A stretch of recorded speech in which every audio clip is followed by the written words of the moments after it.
It's 10 a.m. and we are live. Welcome in, everyone. We are still waiting for the White House press secretary to join us. So, in the meantime, I think we have some videos of Biden signing, uh, reversing the Trump era. See if we have video here. Yeah. Oh, let's do it. Here's Joe signing the reversal of Donald Trump's ban on transgendered folks from serving in the military. Yeah.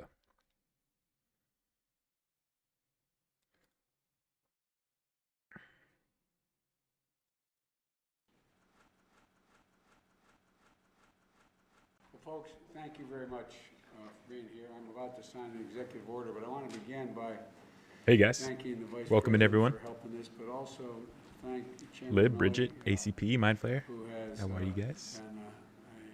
a Phoenix great was in here earlier, I help, think. and also the Oh, soon-to-be thank you guys. Thank you, Secretary Bridget. of Defense, who, when we get finished this, will be sworn in a moment. And so don't say anything to cause him to change his mind, okay? But all kidding aside, this is reinstating a position that previous commanders and as well as the secretaries have supported. And what I'm doing is enabling all qualified Americans to serve their country in uniform and essentially restoring the situation that existed before with transgender personnel, if qualified in every other way, can serve their government in the United States military. And so that's what I'm about to sign, and I'm going to get a chance, I'm told, a little later on another matter, later this afternoon when I speak to another order, to answer all your questions on a whole range of things, but I'm going to be going to the swearing in shortly after this, okay? Thank you again.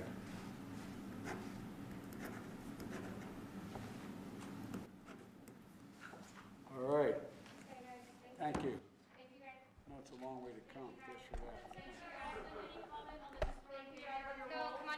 that. A long way to come just for that. Yeah. Uh, in more ways than one, right? Just for I don't know who he was talking to there, but long ways to go to reverse a ban on transgendered people serving the military. This is going to affect about 15,000 people. The ban in the first place was simply ignorant, macho move by the Trump administration, who tried to time and time and time again make these macho moves that looked ignorant. He just came across as looking ignorant. It hurt our military, hurt morale. It hurt the idea of being a team and not, doesn't matter what color you are, gender you are. If you go down behind enemy lines, like, you're an American, right? Like, or if you're fighting with someone, you're an American, right? Like, if you go down behind enemy lines, like, you go and you get that person, right? You're fighting alongside someone, like, you have their back. Doesn't matter if there's transgender. It doesn't matter if they're black, white, Hispanic, Asian. Nothing, that doesn't matter. It's you're American. And for Donald Trump to ban people based on their sex only divides us. And again, it goes back to just Donald Trump being a divisive leader, right? And doing what he can do to divide the United States. So, while we're waiting for the press secretary to come in, there's also a couple of big things that I wanted to talk about in the news today. California. This is big news. This is just breaking over the past hour. It's going to lift the stay-at-home orders. Governor Gavin Newsom is going to lift the stay-at-home orders.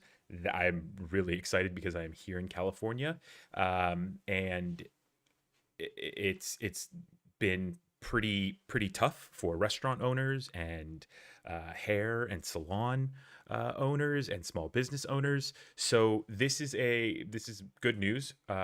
Big news, meaning we're also doing what we can. We started to lessen the intensity on hospitals here in California, and Gav says that we're going to be able to reopen today, which is a big deal because California is also a big leader in the way the rest of the states kind of kind of do things. So pretty excited on that note. Now that was just breaking as I was thinking about going live, but there was, of course, the story. Oh, Holly and Ted Cruz, these guys. Um, so there was a couple live streams that I did over the past. I mean, since the January 6th Capitol Hill assault, and I said right away, I was like, look, you know, everybody's condemning these people, right? But it's going to be a matter of weeks before Republicans are trying to campaign and raise money on this. And Josh Hawley, he is now doing that. He is trying to use we have a lot of news breaking about Josh Hawley today. First, that he's trying to file the ethics complaint against the Democrats who filed the ethics complaint against him, which is just, it goes back to just Josh Hawley using the Donald Trump playbook, right? Oh, you're going to accuse me of doing something illegal? Like, no, you did. You're the one. You're the crook. It's bogus, right? So Democrats filed a complaint saying that the ethics committee needs to look into Josh Hawley, and so Josh Hawley says, no, I'm going to file an ethics complaint against you guys. Like, it's this tit for tat, back and forth, the Republican way of doing things, and it's pathetic. So, and Josh Hawley is also, according to an NBC producer on Twitter, let's see if I can find his. I'm following this guy. Let's see. Apparently, Josh Hawley is now trying to raise money off of his refusal to certify Joe Biden, which, you know, I called it, right? It was like, look, these Republicans don't appreciate the danger that they put our country in. They don't appreciate the fact that people died on Capitol Hill, and they're already trying to raise money off of this. So already we're going to see, right, Republicans, we're just almost 3 weeks out. Republicans already are just like, oh, what? Capitol Hill assault, like siege, like death? What? No, it's all good. No, give me money, right? Like, oh yeah, these Democrats, they want to say that I incited an insurrection. Can you believe it? Like, yeah, man, you did. Like, you're a part of this, right? The entire GOP is a part of this. So this is just Josh Hawley playing games, and this can't end well for him. This can't end well for Josh Hawley. I just don't see it. He can run to the right all he wants, but I don't see how this is gonna work out for him. And then finally, let's check in on Jen real quick. Finally, guys, Russia has been insane this weekend. And, you know, we've seen protests against Vladimir Putin for years. We've seen him pretty much squash those those protests pretty quickly. The fascinating thing about the protests over the weekend in Russia is that this is happening in the middle of winter. There were videos in Yakutsk of it being negative. I think it was either negative 52 or 42 degrees, and there were hundreds of people out protesting. There's also video of just to give you an idea of how dense the people in the streets were. Check this video out. This is them shutting down. Let's see here. This is them shutting down one of the main streets in Russia. So thousands of people taking to the main streets. They're lying down here, and they're marching. I mean, that is an incredible view right there. Incredible view. So already we're starting to see tens of thousands of people come out across Russia.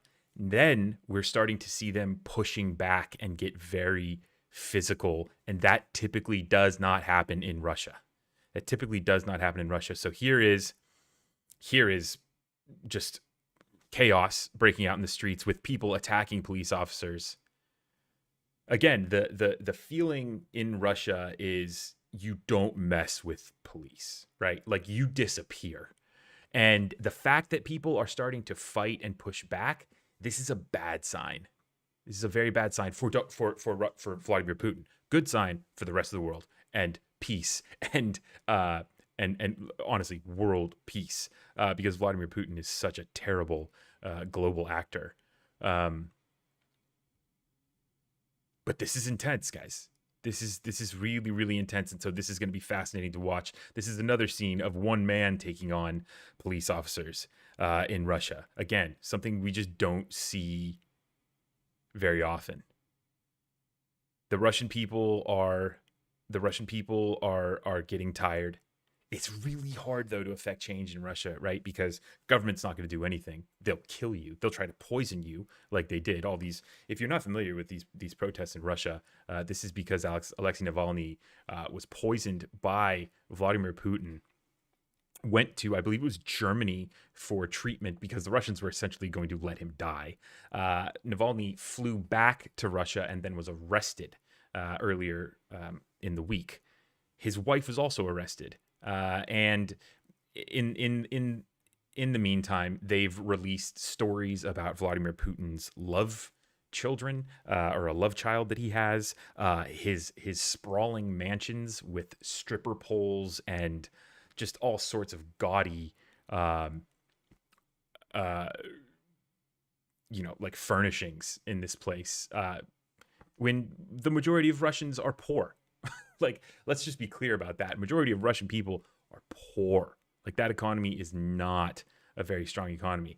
And so what we're seeing is people are starting to fight back. And this is really, really intense. I mean, the videos were of this violence I've just seen today, and this is telling me that it's only going to get these protests are only going to get stronger if more people start to see that there are people out there, that the young people especially are just fed up and sick and tired of this, because these people have also seen Donald Trump. I mean, Vladimir Putin. It's funny that I keep interchanging Donald Trump and Vladimir Putin, right? It's funny that, they've seen Vladimir Putin on the world stage for so long, screwing with nations, right? Trying to mess with the United States, trying to mess with NATO nations, trying to mess with European countries. And I think they're just kind of tired of it.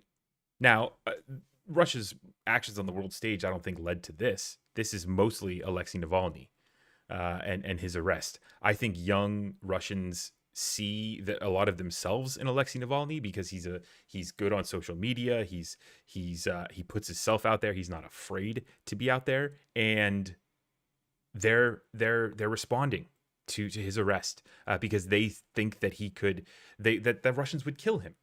They already tried when they poisoned him a while ago, a month ago, 2 months ago, and now they've arrested him. They've arrested his wife. They could easily kill him.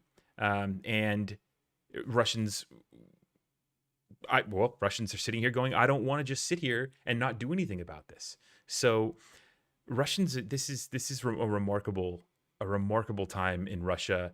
And again, remember, Vladimir Putin put Donald Trump in power because Barack Obama was building allies and building relationships around the world. Now Vladimir Putin doesn't have Donald Trump anymore to be his mitigator, right? Because that's essentially what Donald Trump was for Vladimir Putin. He put him in power so that America couldn't resist and push back against Russia so much. Now, Vladimir Putin sees that Joe Biden is the new president, and he sees that there are protests building in the large cities in Russia, and they're protesting in the middle of winter, and they're fighting his police officers, and so things are a little different. Typically Vladimir Putin, I got Trump in power, right? So I don't have to worry about America too much. And then these protests, well, I can just squash them like he has before. It's a new world for Vladimir Putin.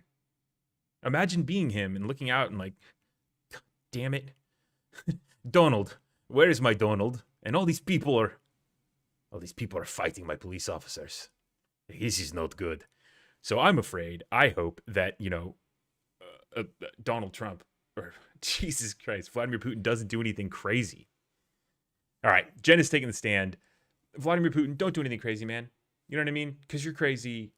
Your people are sick and tired of you. The world is turning against you. So don't do anything crazy. Okay. So the feed just came on. I thought Jen was taking the podium. How are you guys doing?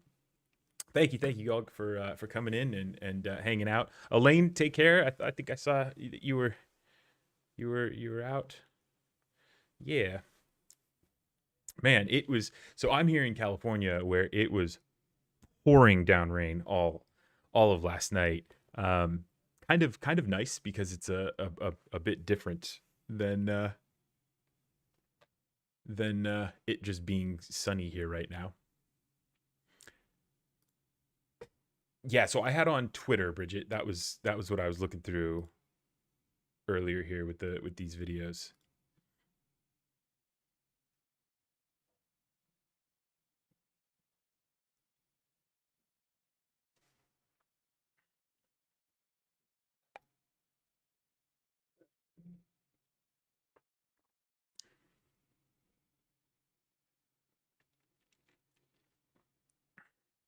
Ooh. What was the Twitter handle? The Twitter handle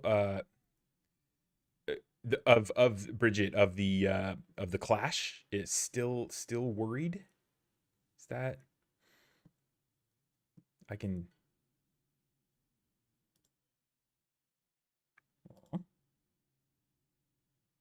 Hi, everyone. All right, here we go.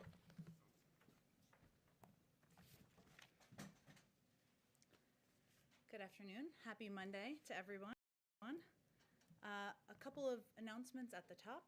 First, as a part of this administration's accessibility and inclusion efforts, starting today, we will have an ASL, an American Sign Language interpreter for our daily press briefings.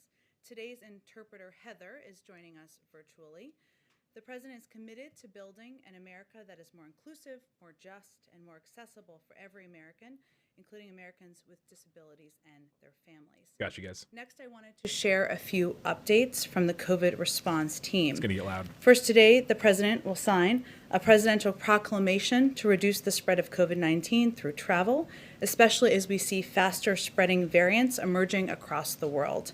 This proclamation is part of the Biden administration's whole of government decisive and science-driven response to the COVID-19 pandemic.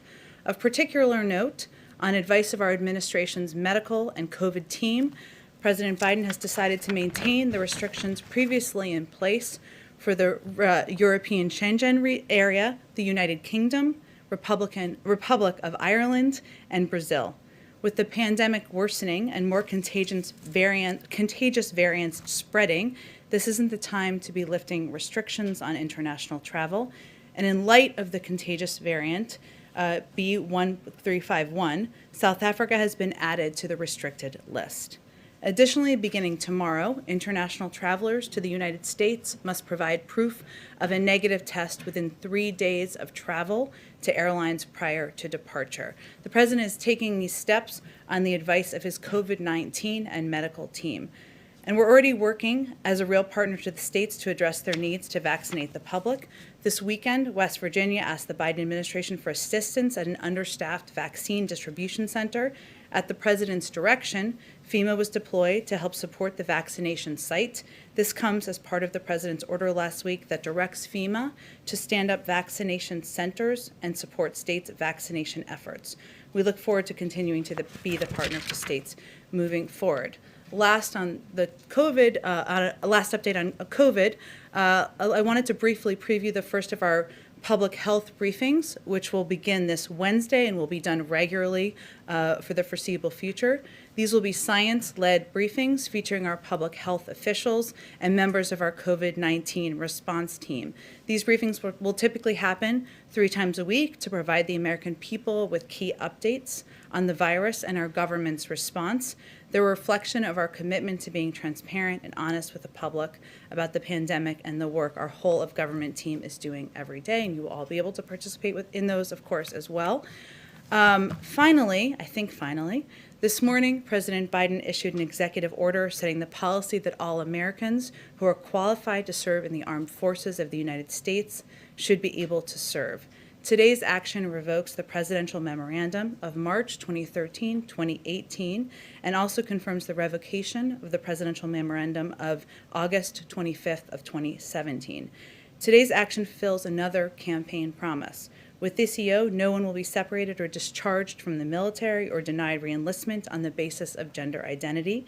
And for those transgender service members who were discharged or separated because of their gender identity, their cases will be re-examined. President Biden believes that gender identity should not be a bar to military service and that America's strength is found in its diversity. America is stronger at home and around the world when it is inclusive. Last thing, sorry I said it was the last, but lot going on here. This afternoon, the President will sign an executive order that takes an important step to support American manufacturing. With this Buy American executive order, the President is already making good on his commitment to building a future that is made in America by all of America's workers. Through the Buy American executive order, the President will put to work the nearly $600 billion in taxpayer dollars that goes toward federal contracting in support of American manufacturing and good-paying jobs for America's workers.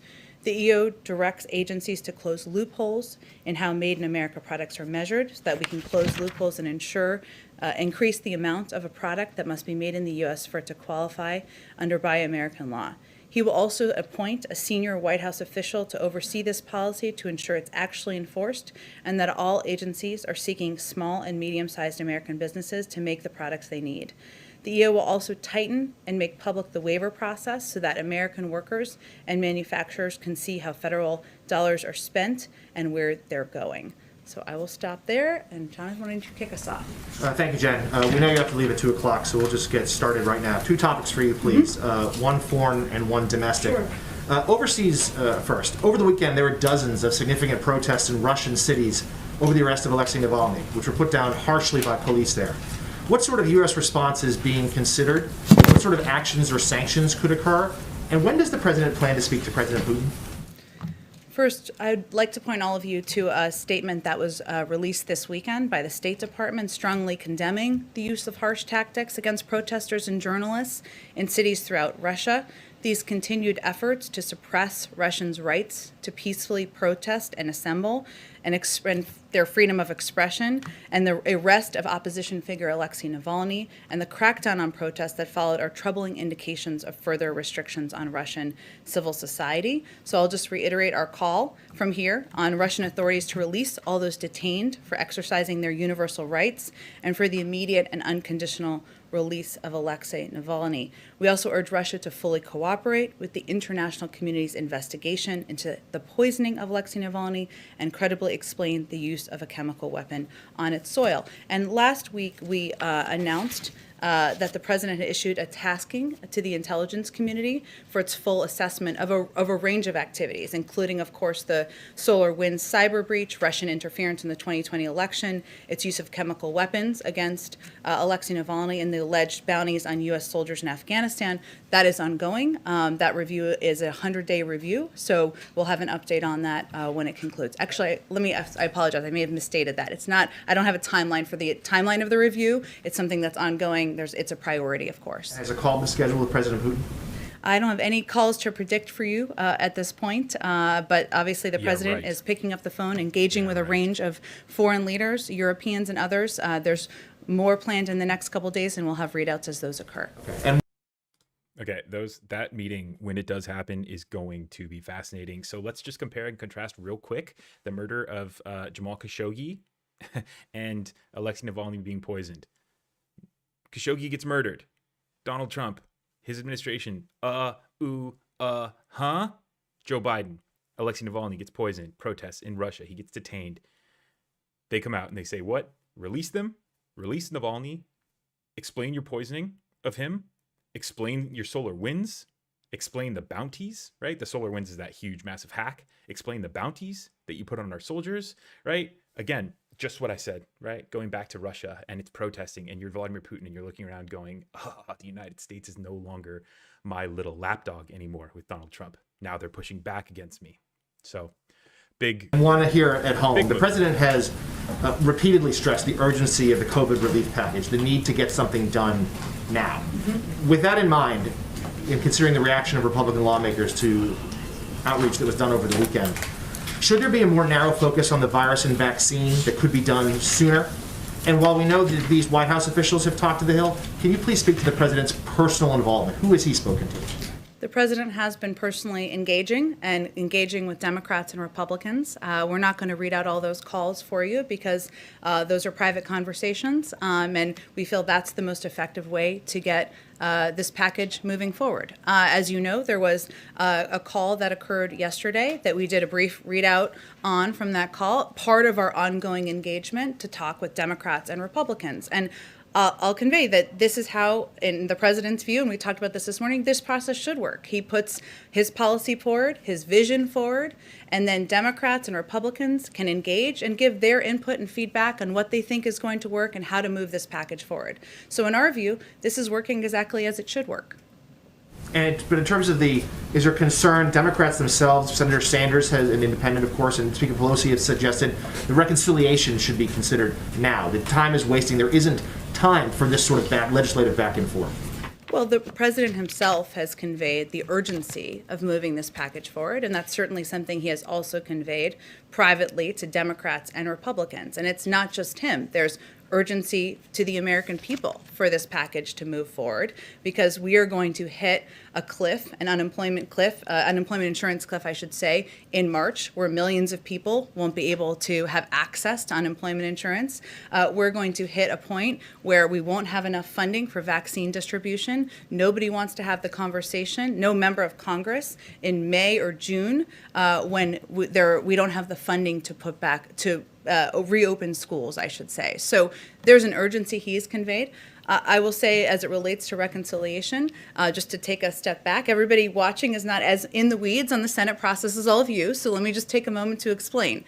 Reconciliation is a means of getting a bill passed. There are a number of means of getting bills passed. That does not mean, regardless of how the bill is passed, that Democrats and Republicans cannot both vote for it. So the president obviously wants to make this bipartisan, hence he's engaging with members of both parties, and he remains committed to that moving forward. Go ahead, Caitlin. Just real quick, you were talking about the cliff in March. Does he think it will get passed by March?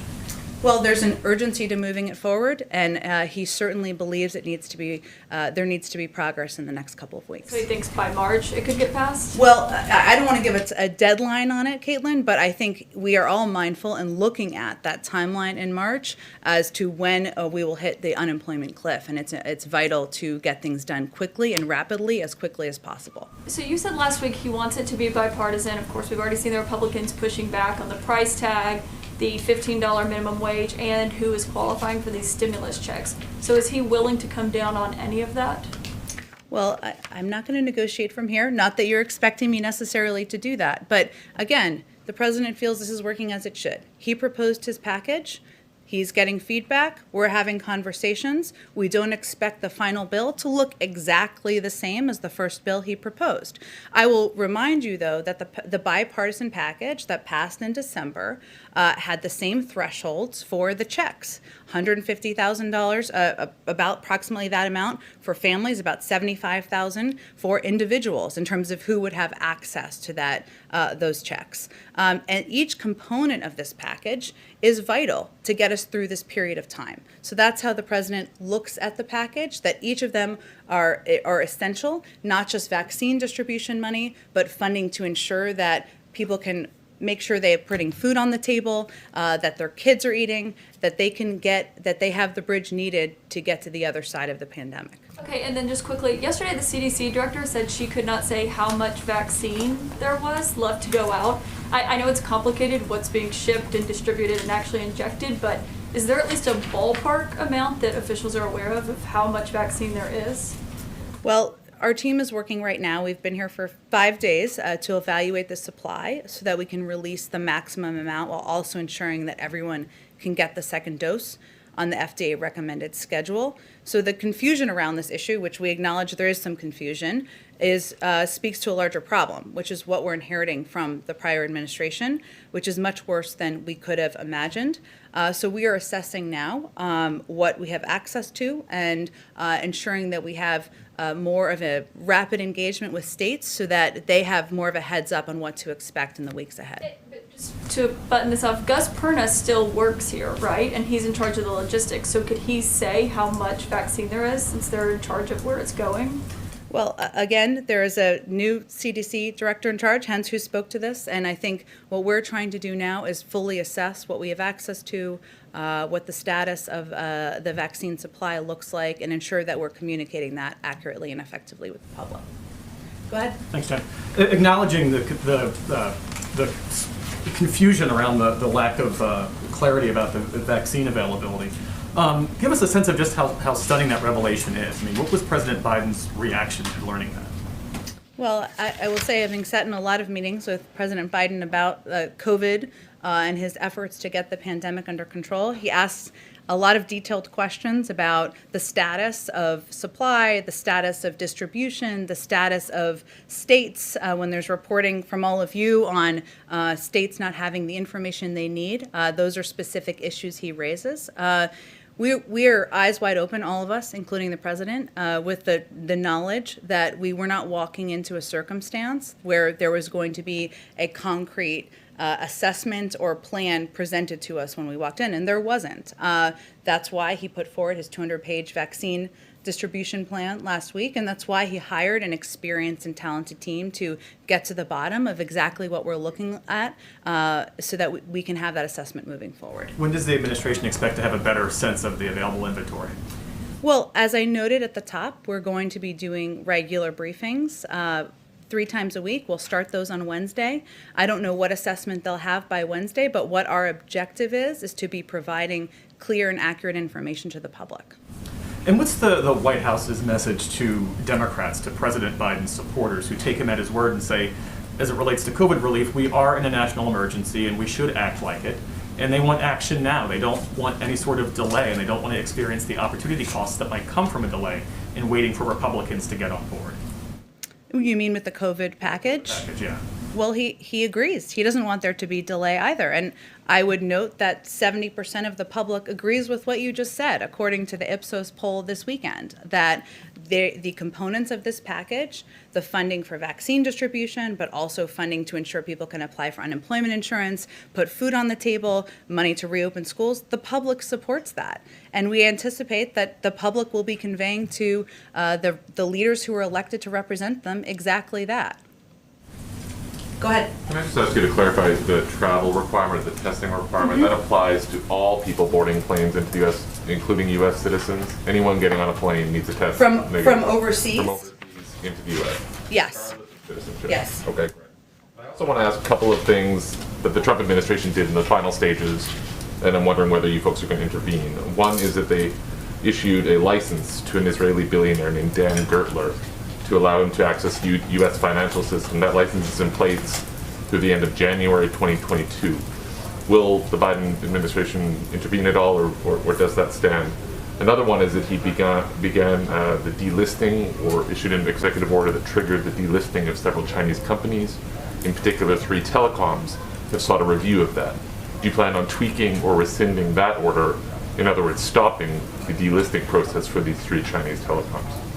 On the first question, fortunately, we're about to have a Treasury Secretary confirmed, and I'd send you to them to speak to any reviews they may undertake, in those sanctions, I should say, in that sanctions review. And then on the Chinese, I know there was some reporting, perhaps from your outlet, of course, this morning, on that particular issue.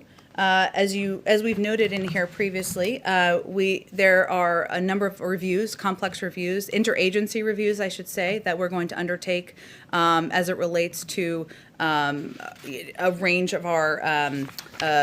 Sorry, let me start again here. A range of regulatory actions and a range of relationships with companies as it relates to Chinese investment and other issues as well. Those complex reviews are just starting, and as I noted, they will need to go through the interagency. So the State Department, the Treasury Department, a number of others who will review how we move forward. We're starting from an approach of patience as it relates to our relationship with China. So that means we're going to have consultations with our allies. We're going to have consultations with Democrats and Republicans, and we're going to allow the interagency process to work its way through to review and assess how we should move forward with our relationship. Speaking of which, can you imagine the nightmare that these people have in front of them? Just what the next 6 months is going to be like, trying to get America's footing back on the world stage, resetting things with China, resetting things in the Middle East, resetting things with Russia. It's just there's so much damage been done just by sheer incompetence and sheer ignorance and sheer just lack of motivation. Donald Trump's whole thing was he wanted to withdraw from the world. And that has put us in a really, really tough position. And so that question gives us just a little inkling. And you can tell that Psaki is like, look, man, we're just getting this started. Right? You're talking to me about like delisting Chinese corporations and contractors having access to America's financial system. Like, that's maybe a couple stories that this reporter knows about, but the web of poor relations, I just can't imagine what the Biden team has to go through right now. That those reviews could lead to a change in this delisting process down the road? Well, I don't want to get ahead of any review, but certainly we're taking an overarching look at all of it, and I'll, as we have more to report, we'll report back to you. Finally, can I just ask broadly what the president believes President Trump's legacy is with regards to China, in particular around the tariffs he imposed? Does President Biden like those tariffs? They remain in place on quite a large sum of Chinese goods. Is that under review at all, or are those appropriate at this time? Well, as is the case with other areas of our relationship with China, he will take a multilateral approach to engaging with China, and that includes evaluating the tariffs currently in place. And he wants to ensure that we take any steps in coordination with our allies and partners, and with Democrats and Republicans in Congress as well. So nothing to report at this point in time, but we're committed to, the president is committed to stopping China's economic abuses on many fronts, and the most effective way to do that is through working in concert with our allies and partners to do exactly that. Go ahead. I wanted to follow up a little bit on some of the China issues. I know that there was an executive order requiring the sale of TikTok's U.S. business, and I wondered if there were plans to revoke it or enforce it, or what is the current thinking on that matter? It's a great question. I haven't had the opportunity to speak with our national security team about it. Happy to take it and see if we can get to you something more specific. Go ahead. Thank you so much. Two questions for you. The first is sort of stepping back for a minute at what the administration's goals are. I mean, unity is something that President Biden spoke about quite a bit on the campaign trail, talked about it during the transition. Could you talk a little bit more specifically about what unity will mean to this administration, whether there are any kind of benchmarks that you've identified to show that unity has been achieved? And I just sort of to contrast with the coronavirus task force, of course, you've got very detailed benchmarks about what you want to achieve sort of moment by moment. But with unity, are you talking about bipartisanship? Are you talking about something that's widely popular in the United States? Could you sort of go through what Biden is thinking about when he says that he wants to achieve unity? Sure. Well, the president came in to lead the country, obviously at a time of great division, where there was a great need for healing, in his view, and he spoke about that in his inaugural address just last week. So unity to him means, of course, approaching our work on legislative issues through a bipartisan lens, working with Democrats and Republicans, trying to find a path forward on how we can work together to address the problems the American people are facing. That's part of it. But it also means projecting that he is going to govern for all people and address all the issues that the American people are facing. So, for example, that means talking about how the COVID pandemic impacts not just Democrats, but Republicans, not just blue states, but red states, ensuring that he is reaching out to Democratic and Republican governors, Democratic and Republican mayors, and conveying in every opportunity he has that this is a problem that we're all facing together. So I think it's a little bit different than how you can mark, of course, achieving 100 million shots in the arms of Americans in the first 100 days. But unity is about the country feeling that they're in it together. And I think we'll know that when we see it. But he's going to be working on that and committed to that. Every opportunity has to speak to the public. I have just one other question. The Trump administration, the Obama administration initially had wanted to put Harriet Tubman on the $20 bill. The Trump administration dragged their feet on that.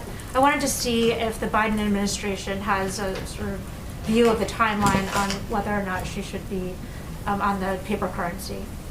I was here when we announced that, and it was very exciting. It hasn't moved forward yet, which we would have been surprised to learn at the time. The Treasury Department is taking steps to resume efforts to put Harriet Tubman on the front of the new $20 notes. It's important that our notes, our money, if people don't know what a note is, reflect the history and diversity of our country. And Harriet Tubman's image gracing the new $20 note would certainly reflect that. So we're exploring ways to speed up that effort, but any specifics would, of course, come from the Department of Treasury. Go ahead. Hi, another one on China. China's Xi Jinping spoke earlier today. I'm wondering if there's any official White House reaction to his comments. He talked about unity as well. And also talked about cooperation on coronavirus and other issues. Is that kind of statement today likely to change or affect the stance that the U.S., that the Biden administration has toward China on trade and technology? No. I think our approach to China remains what it has been since for the last months, if not longer. We're in a serious competition with China. Strategic competition with China is a defining feature of the 21st century. China is engaged in conduct that it hurts American workers, blunts our technological edge, and threatens our alliances and our influence in international organizations. What we've seen over the last few years is that China is growing more authoritarian at home and more assertive abroad. And Beijing is now challenging our security, prosperity, and values in significant ways that require a new U.S. approach. And this is one of the reasons, as we were talking about a little bit earlier, that we want to approach this with some strategic patience, and we want to conduct reviews internally through our interagency, even though I stumbled over that. I needed a little more coffee before I came out here, I guess. We wanted to engage more with Republicans and Democrats in Congress to discuss the path forward. And most importantly, we want to discuss this with our allies. So no, the comments don't change anything. We believe that this moment requires a strategic and a new approach forward. Go ahead. Go ahead. Sorry. Hopefully, I'm answering your question this time. I'm sorry. We'll go to you next. I was going to pile on a little more on China while we're on this topic, but I wondered, Huawei's been on the entity list for like 2 years now. Just before the Trump administration left office, they initiated a new policy to basically revoke and issue intents to deny licenses for even more innocuous items that U.S. companies were selling to Huawei. Does the Biden administration plan to keep Huawei on the entity list and continue to enforce this much more stringent blanket ban on U.S. goods sales to China, to Huawei? Well, technology, as I just noted, is, of course, at the center of the U.S.-China competition. China's been willing to do whatever it takes to gain a technological advantage, stealing intellectual property, engaging in industrial espionage, and forcing technology transfer. Our view, the president's view, is we need to play a better defense, which must include holding China accountable for its unfair and illegal practices and making sure that American technologies aren't facilitating China's military buildup. So he's firmly committed to making sure that Chinese companies cannot misappropriate and misuse American data. And we need a comprehensive strategy, as I've said, and a more systematic approach that actually addresses the full range of these issues. So there is, again, an ongoing review of a range of these issues. We want to look at them carefully, and we'll be committed to approaching them through the lens of ensuring we're protecting U.S. data and America's technological edge. I don't have more for you on it. As we do, we're happy to share that with all of you. Go ahead. President Biden, condemned protests and violence on the far left and the far right before he was president. Why haven't we heard anything directly from him about the riots in Portland and the Pacific Northwest since he was inaugurated? Well, he's taking questions later this afternoon, so perhaps you will. I will say from here that President Biden condemns violence and any violence in the strongest possible terms. Peaceful protests are a cornerstone of our democracy, but smashing windows is not protesting, and neither is looting.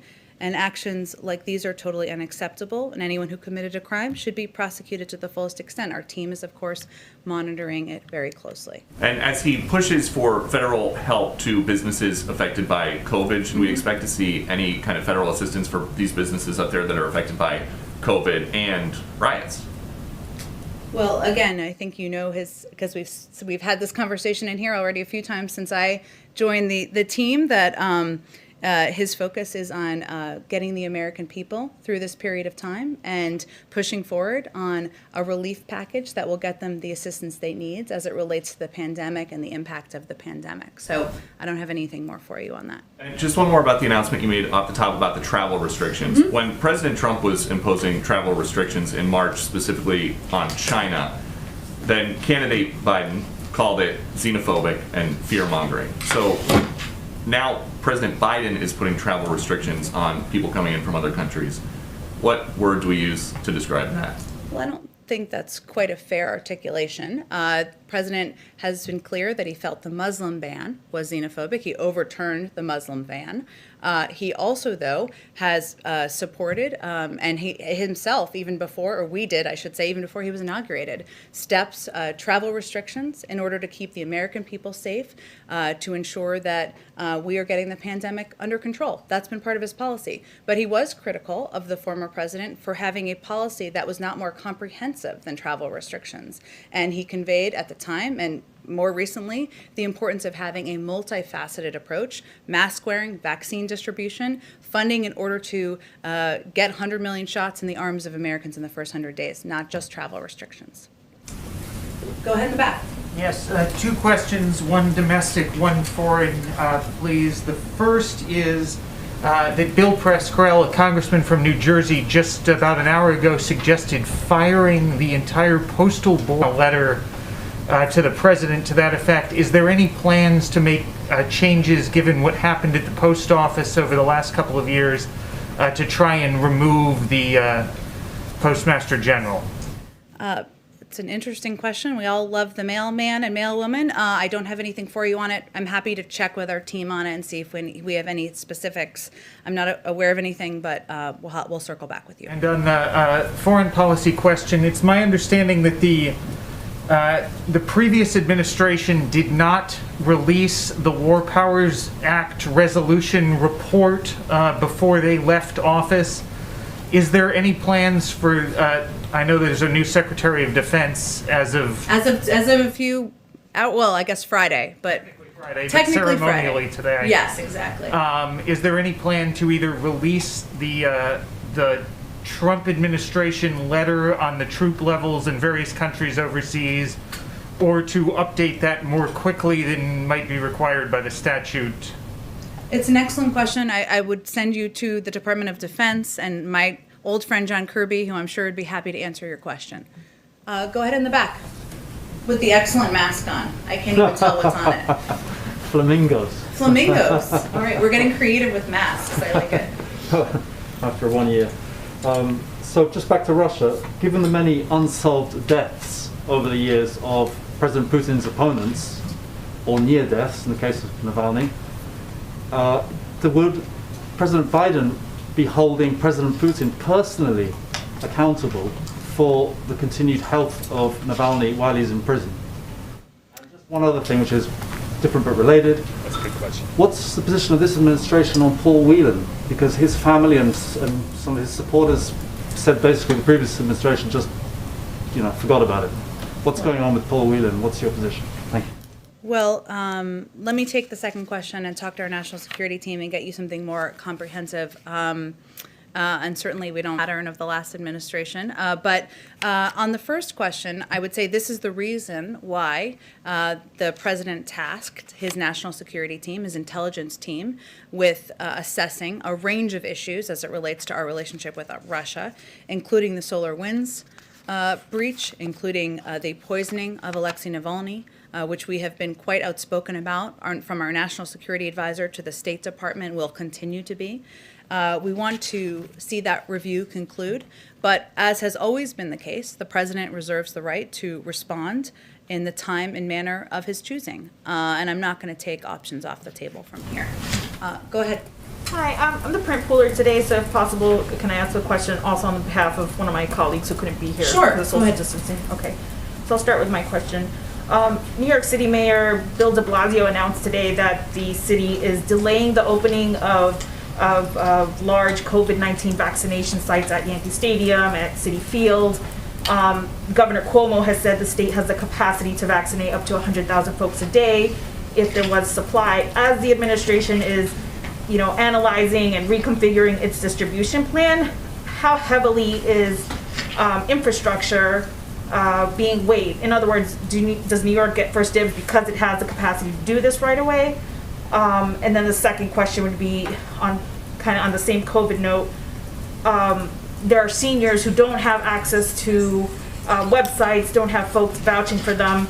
Is there anything the administration is doing to ensure that seniors who don't have anybody to assist them with scheduling these appointments, that they don't fall through the cracks? And then I have a second question from another reporter.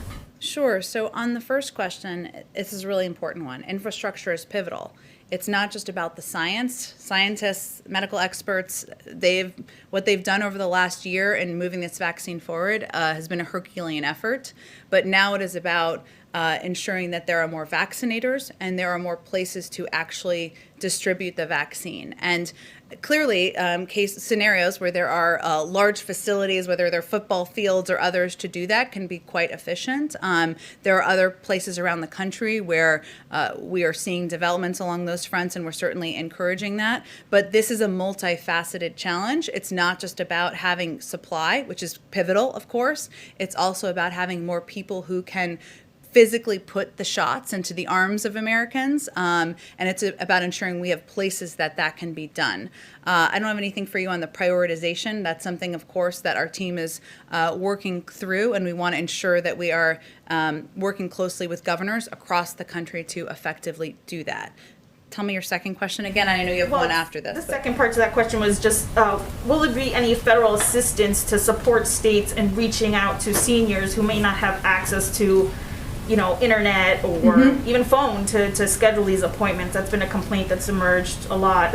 Yeah, it's a really important question, because what we've discovered and what our team has discovered is that the farther you get into vaccinating Americans, the harder it becomes. There for a couple of reasons. One is vaccine hesitancy, which Dr. Fauci talked about as an issue that was of great concern to him and some other health and medical experts, and it's more predominant in communities of color. But as you noted, there is also an issue with communicating with a range of people in the public, some in rural communities for different reasons, but also seniors and others who aren't picking up their phone and looking at information on Instagram every day, and not receiving information in the same way that young adults would be. So part of our effort is to use an across the board public communications campaign, an effort to meet people where they are, and certainly thinking about how to reach seniors, doing it in a way where it is being done locally by trusted authorities and trusted figures locally. We found to be a key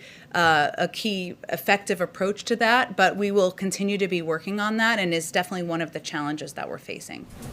This question is from Ross Palumbo from ABC in South Florida. He asks, Florida Governor Ron DeSantis has blasted part of the president's COVID plan, specifically saying, quote, FEMA camps are not necessary in Florida. Has or will the president be reaching out to DeSantis? What is his reaction to comment like these? Well, the president is a pretty even-keeled guy, so I would say that he doesn't have much of a reaction other than he wants to ensure that the vaccine is distributed to people across the country, including, of course, the millions of people living in Florida. And I will note, because we're data first here, facts first here, they've only distributed about 50% of the vaccines that they have been given in Florida. So clearly they have a good deal of the vaccine. That supply will need to continue to increase as they are able to effectively reach people across the state. But part of the challenge, as we were just talking about, is not just having the supply, that's pivotal, but also having vaccinators and having vaccine distribution places and doing it in a way that's reaching people where they are and meeting. The president's going to be focused on that in a bipartisan manner, regardless of what any elected official may have to say. Go ahead all the way in the back, Hi. And then we'll come to you, sir. Go ahead. Thanks, Jen. In an executive order that the president signed last week, he also suspended a Trump administration executive order that was particularly aimed at keeping foreign countries, specifically China, from interfering in the U.S. power grid. But he suspended that for 90 days in that executive order last week. Given what you said about China today, why did he do that, especially related to something so critical to our national security as the power grid? I think the president's view on our relationship with China, I tried to do my best to convey to all of you. I'll have to check on that specific piece and we'll circle back with you directly. Okay. Go ahead. Thank you. The administration said that the Remain in Mexico policy from the prior administration would not be enforced anymore, but there are thousands of people who are stuck now as a result of that policy, and the administration has not said what you will do with them and how to process these migrants. What is the answer to that? In terms of migrants at the border, well, who are stuck as a result of Remain in Mexico. There are many thousands of people. Well, I think there's a couple of steps that we're working to convey and convey more effectively to people directly living in many of the countries who have large populations who are coming to the border. One is that this is not the right time to come. We have proposed a number of policies that we are working to implement, including a pause on deportations. As you know, for people who are in the United States, that is something the Department of Homeland Security would be working to implement. We've also proposed an immigration bill, something the president put forward on day one. And we've also proposed funding to help address the circumstances and the challenging conditions that are on the ground in a number of these countries. If I may, I'm talking about those people who are in limbo at the moment, not discouraging new people from coming and not applying it to new people, but those people who were specifically turned away by the Trump administration. I'd send you the Department of Homeland Security on that for a more specific assessment. For a second question, I just wanted to press you a little harder. You said earlier that the president had been speaking with members of the Senate, but you wouldn't say who they were and anything about those conversations because they were private. I mean, they were presumably discussing the people's business. Is that a matter, why should those be private? Why not be more revealing of who the president is speaking with that is in the government? Well, what I said is that the president is speaking with Democrats and Republicans, as are a number of senior officials from the current White House, and will continue to do that. And what I meant was those conversations, getting their feedback about what they think about bills and legislation, how they feel about the COVID package that the president put forward, where they have concerns, where they have agreement, that some of those conversations are private. They can speak publicly about their conversations, of course, as many of them have done. But what I was confirming is that he personally is involved and will continue to be involved in moving this package forward. Why not release the names of the people who the president's speaking with to negotiate on this bill? I mean, I know you want to have more transparency in this administration. You've talked about it a lot already. Why not make that a part of the transparency effort? Well, again, both parties, a number of them would like to have those conversations private as well. A number of them have also spoken publicly about conversations they've had with the administration. So, and that is perfectly fine by us. Go ahead. Can I ask, on going back to COVID, do you know when Americans will be able to be widely vaccinated? Well, of course, we defer to our health and medical experts, as you all know, and Dr. Fauci spoke to this briefly last week, and I expect it's something that our health and medical experts who will be doing a briefing later this week will be able to speak to more specifically. We obviously have set out our bold goal of 100 million 100 million shots in the arms of Americans in the first 100 days. We will build from there, and we are looking forward to building from there. But I don't have a new assessment for you on when a broad group of the population. Anyone can get it if they wanted it, is essentially what I'm asking. The previous administration said it would be sort of mid-year. They said that regularly. The CDC and other health and medical experts have, from our team, have given assessments leaning towards the summer and fall, but I don't have a new assessment for you from here, but I'd encourage you to ask them that, and that's why we're putting them out to answer questions to all of you. Jonathan, go ahead. The Trump administration in its final weeks rushed through a number of federal executions. Has the president directed a moratorium on capital punishment?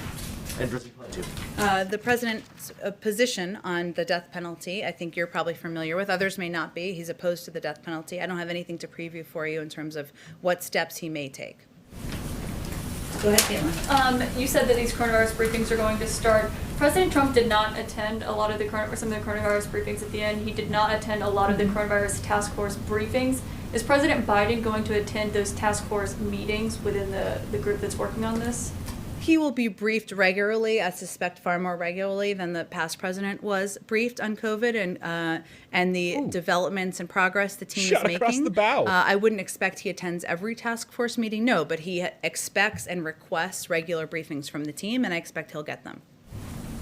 Okay, go ahead. If the whole point of impeaching somebody is basically to get rid of them, and Trump is already gone, would President Biden support maybe the Senate censuring him just so that lawmakers can move on with the people's business? Peter, I really appreciate your creative way of asking this question, which has come up a few times in here. The president was in the Senate for 36 years, as you all know.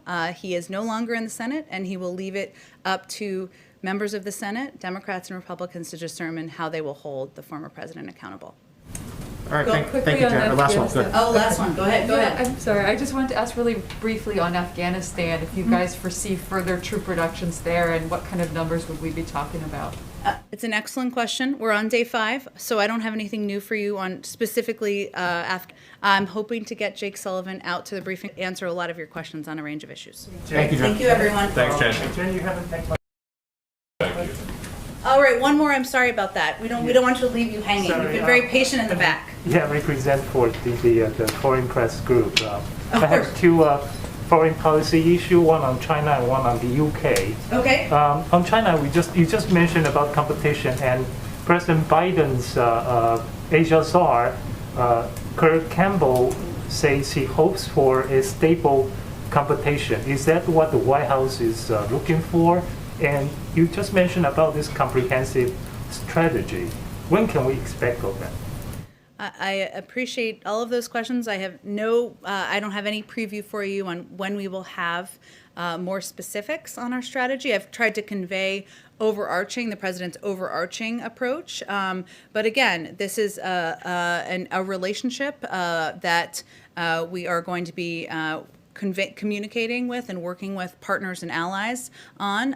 There are a number of calls that will happen over the coming weeks with key partners and allies. I'm sure this will be a topic of discussion, as well as Democrats and Republicans on the Hill, and we are going to approach it with patience. And on the UK, we know over the weekend, President Biden had a phone call with Prime Minister Boris Johnson, and Mr. Johnson said they talk about the free trade deal. However, from the White House readout, we don't see that. Does the president support the free trade deal with the UK? I haven't talked to him or Jake Sullivan about that. I'll venture to do that and see if I can get more for you on it. And Thanks, what is everyone. committed? Thank you. Thank you. Thank you. Great. Okay, so pretty good press briefing there. Man, the issue of today, China. China. And specifically, I think the reason for that is because Joe Biden, in just an hour or so, is going to be signing a Buy America executive. I think it's an executive order. So, of course, we're going to be talking about, manufacturing and the global economy. So a lot of questions on China, our treatment of their companies, our sanctions on companies, our blacklisting of companies. We also had some questions on Russia, the protests there. We also talked about that in the beginning. I saw Tony come in and say that, he was late. If any of you guys joined this live stream late, we talked about a few things in the beginning before the press briefing started, including Russia and Senator Hawley and Cruz, and also California lifting its COVID stay-at-home orders. So that you can find at the beginning of the live stream. We also had a question on executions, which I thought was really important because I am not a believer in federal executions. I don't think the state should end someone's life. Interesting to hear what you guys have to say about that. And then we also had that one guy who it was really funny, Bridget, that you said that he sounded like me because he is the asshole of the press corps. He is the right-wing asshole. I don't know where he's from, but just the way he asks questions is so damn annoying. Oh, impeachment is to remove someone from office, and Donald Trump is already gone, so just move on with the people's business, right? Yeah, that guy who just incited an insurrection, and he's now threatening to form a political party so that he can come back and cause more chaos and death. Yeah. No, just forget about it. Just whatever. Let him go. He's a white guy. Let him go. You're a piece of shit, man. That reporter is a piece of shit. And I don't get too worked up over reporters and their handling of questions, but that guy's a piece of shit, and he's gonna be a sore on our asses for sit and watch him ask stupid questions like that. Jen Psaki handled him so well, right? Like, oh, you're cute. You're creative the way you just come up with those little questions, huh? Because you're still in middle school, aren't you? You pathetic right-wing piece of crap. It's okay, Bridget. So anyway, I need to eat something, I think, because I'm getting a little frustrated by that one reporter. Okay, so I'm going to be back on at, what time is Joey coming and signing? Okay, Joe Biden is going to be signing delivers remarks on manufacturing. We'll see if he signs something. So that's at 12:35. So if you guys haven't subscribed to this channel, hit the subscribe button so that you get the notification when I'm going to be going live. Thank you guys for all liking the video, tuning in, and watching. Come back in an hour and 45 minutes, and we'll be hanging out watching Joe Biden speak to the American people. So thank you to all the members who were in here. Phoenix was in here earlier, ACP, Bridget, Tony, Lib, Mind Flayer. Thank you so much, guys. If you guys want to become a member, you can click join in the description down below the video. You can also like the video and just subscribe. That helps out a lot too. So come back in at 12. I'll probably go live in about an hour and a half.